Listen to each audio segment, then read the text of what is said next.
छोटू नाथ ने यहाँ पर बहुत वर्षों तक साधना की थी। लोगों को अनेकों प्रकार के चमत्कार है जीवित अवस्था के अंदर भी दिखाए थे। जीवित अवस्था में चमत्कार दिखाना यह कोई बड़ी बात नहीं है। मृत्यु के बाद के अंदर चमत्कार दिखाना यह अपने आप के अंदर और महत्वपूर्ण घटना बन जाती है। अपने शरीर की समाधि जीवित अवस्था में लेने के पश्चात 4-5 साल के बाद अचानक इस स्थान के ऊपर खुदाई का काम चल रहा था और खुदाई करते करते अचानक भीतर से एक मूर्ति है वह निकलती है, लाल पत्थर की बनी हुई। यहाँ की जो मिट्टी थी वह धीरे धीरे पत्थर के रूप में परिवर्तित हो जाती है, लाल कलर बन जाता है। जैसा छोटू नाथ का शरीर था ठीक वैसी की वैसी प्रतिमा है। जब निकलती है तब लोगों को बड़ा आश्चर्य होता है, ये प्रतिमा यहाँ कहाँ से प्रकट हो गई। पर छोटू नाथ ने समाधि लेने के बाद में भी पूरे गांव को अपना भक्त बनाने के लिए अनेकों प्रकार के दृश्य चमत्कार है वो दिखाते रहते थे। आज जिस स्थान के ऊपर हम खड़े हैं इसी स्थान पर खुदाई करते हुए छोटू नाथ की प्रतिमा निकली थी, इसलिए इस स्थान का अपने आप के अंदर और ज्यादा महत्व बढ़ जाता है।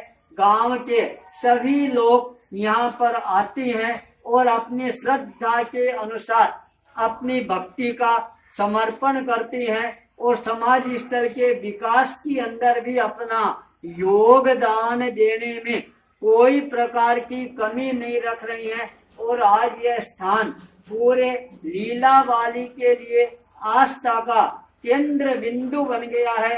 तो आज 10 मार्च को लीला वाली आने का अवसर प्राप्त हुआ और बहन आभा जैन के प्रेरणा से यह स्थान देखने के लिए आने का अवसर प्राप्त हुआ।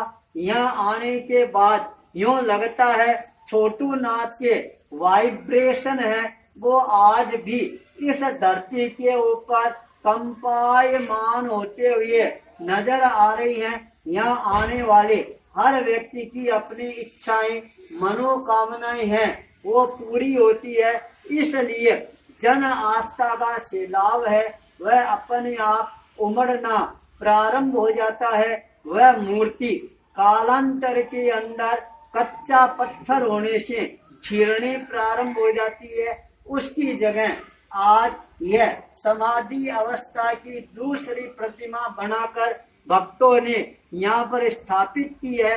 पर आज भी यह स्थान और भी ज्यादा श्रद्धा का महान केंद्र बिंदु बनता जा रहा है। इसी मंगल भावना के साथ ओम ह्रीं नमः, ओम ह्रीं नमः, ओम ह्रीं नमः के अंदर अनेकों प्रकार के पीर पैगंबर ओड़िया पुरुष है, समय समय पर धरती पर अवतरित होते रहते हैं और वो अपनी साधना के द्वारा अपने जीवन को चमत्कृत बना लेती हैं। उनके चमत्कारों को देखकर सारा संसार है वह अपने आप ही उनके चरणों में नतमस्तक होना प्रारंभ हो जाता है। एक ऐसे ही चमत्कारिक व्यक्तित्व के रूप के अंदर हनुमानगढ़ जिले के संगरिया तहसील में लीला वाली गांव के अंदर प्रकट होती हैं छोटू नाथ जी के रूप में। बीकानेर रियासत के रहने वाले थे, भोले वाले थे और बच्चे के रूप के अंदर वो वहां से रवाना हो जाती हैं। लीला वाली आती हैं और यहाँ आकर जिस जंगल के अंदर वो अपनी साधना करनी प्रारंभ कर देती हैं। साधना क्या करते थे, कब करते थे, किस समय करते थे, किसी को भी पता नहीं लगता था। गांव के बच्चों के साथ के अंदर और यहाँ पर गोलियां हैं, मालदड़ी है, यह खेलते रहते थे और ओड़िया पुरुष के रूप के अंदर अपनी साधना भी करते रहते थे। यहाँ के नाथ परिवारों के साथ के अंदर धीरे धीरे संपर्क बढ़ता है और नौरंग रात नाथ है वह रावत नाथ उनकी सेवा के अंदर लग जाता है। एक बार उसके मन में विचार आता है कि नाथ जी जंगल में जाकर क्या करती हैं। स्वयं जंगल में उनके पीछे पीछे रवाना हो जाती हैं और जंगल के अंदर जब छोटू नाथ अपने शरीर को रूपांतरित करती हैं और अनेक प्रकार के रूप धारण करने प्रारंभ कर देती हैं, यह देखकर रावतनाथ आश्चर्यचकित रह जाता है। जब वहां साधना करने के बाद पुनः लौटती हैं, उस समय उसने कहा, देख नौरंगरात, आज तो तू मेरे साथ में आ गया, भविष्य के अंदर कभी मेरा पीछा मत करना। जंगल का वो दृश्य देखकर उनका चेला रावतनाथ घबरा जाता है। क्या दृश्य देखा वह स्वयं भी प्रकट करने में असमर्थ बन जाता है।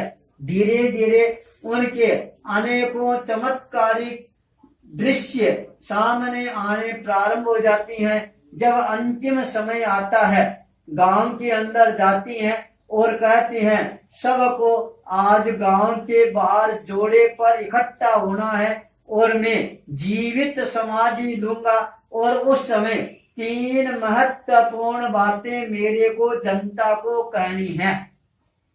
पर जनता भी मन में विचार कर रही है, तो बूढ़ा बाबा है, ये क्या करेगा, क्या समाधि लेगा। यहाँ पर आ जाती हैं, पर 2 व्यक्तियों ने हिम्मत करके समाधि के लिए यहाँ पर एक खड्डे का निर्माण करना प्रारंभ कर देती हैं। छोटू नाथ उस खड्डे के अंदर उतरता है, पर गांव के लोग हैं, कोई नहीं आती हैं, तो वो 3 बातें उनकी मन में रह जाती है। और जीवित अवस्था में जब वो समाधि अवस्था में बैठती हैं, अचानक उनका जो शरीर है वो काकड़िए की तरह फटना प्रारंभ हो जाता है और देखते देखते वो समाधि अवस्था में पहुंच जाती हैं। यह स्थान बहुत ही ज्यादा चमत्कारिक स्थान के रूप के अंदर प्रसिद्धि प्राप्त कर लेता है। शेर आईदान जी तातेर उनके परम भक्त थे।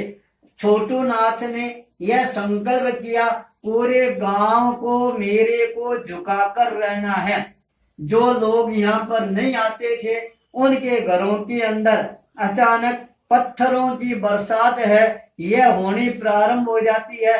तब लोग अपने आप दौड़कर यहाँ पर आती हैं, मस्तक झुकाती हैं। और आज भी 75 वर्षों के बाद भी छोटू नाथ के चमत्कार है, लोगों को देखने के लिए मिलता है। यह धूना जहाँ पर उन्होंने समाधि ली थी, आज भी लोगों के लिए आस्था का एक महान केंद्र बिंदु बन गया है। जब पद यात्राएं करती हैं, तब ऐसे स्थानों पर जाने का अवसर प्राप्त होता है और पुराने फकीरों का जीवन है वह जानने का अवसर मिलता है। छोटू नाथ की तरह जो साधक अपने आप को साधना में लगा देता है, वही साधक अपने मनुष्य जीवन को सार्थक और सफल बनाता है। इसी मंगल भावना के साथ ओम ह्रीं नमः, ओम ह्रीं नमः, ओम ह्रीं नमः।